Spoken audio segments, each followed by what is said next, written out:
അങ്ങനെ വാദി നഗോവിന്റെ പാർട്ട് 3 ആണിത്. ഫസ്റ്റും സെക്കൻഡും നിങ്ങൾ കണ്ടിട്ടില്ലെങ്കിൽ നിങ്ങൾ അത് കാണണം. ഞാൻ ഇൻസ്റ്റാഗ്രാമിൽ യൂട്യൂബിലായിട്ട് ഇട്ടിട്ടുണ്ട്. അതിന്റെ ലിങ്ക് ഞാൻ ബയോയിൽ കൊടുത്തിരിക്കാം. ഞാൻ നേരത്തെ പറഞ്ഞ കണക്ക് ഡിഫറെന്റ് കൈൻഡ് ഓഫ് ലാൻഡ്സ്കേപ്പ് ആണ്, നിങ്ങൾക്ക് അത് കാണാം.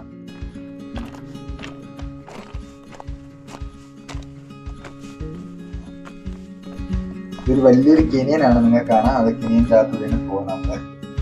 നമ്മൾ അമേരിക്കയിൽ US കാണുന്ന കണക്ക് ഗ്രാൻഡ് കാനിയൻ എന്ന് പറയും. അതിന്റെ ഒരു ചെറിയൊരു ഛായയൊക്കെ ഉണ്ട് ഇതിന്.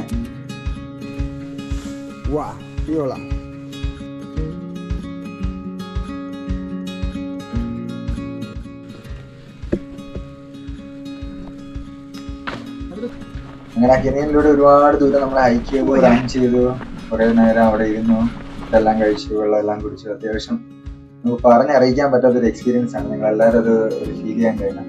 പറഞ്ഞറിയിക്കാൻ പറ്റത്തില്ല. നിങ്ങളത് പോയാൽ മാത്രമേ നിങ്ങൾക്ക് അതിന്റെ എക്സ്പീരിയൻസ് അറിയാനും പറ്റത്തുള്ളൂ, അത് ഫീൽ ചെയ്യാൻ പറ്റത്തുള്ളൂ. ആക്ച്വലി ഇത്തരം കാര്യങ്ങളൊക്കെ ആക്ച്വലി നിങ്ങൾ അത് ഫീൽ ചെയ്യേണ്ടതാണ്. ഒരിക്കലും നമ്മൾ പറഞ്ഞു കേട്ടിട്ട് ചെയ്യേണ്ടതല്ല. നിങ്ങൾ പോയി തന്നെ അനുഭവിക്കേണ്ടത് നേരിട്ട്.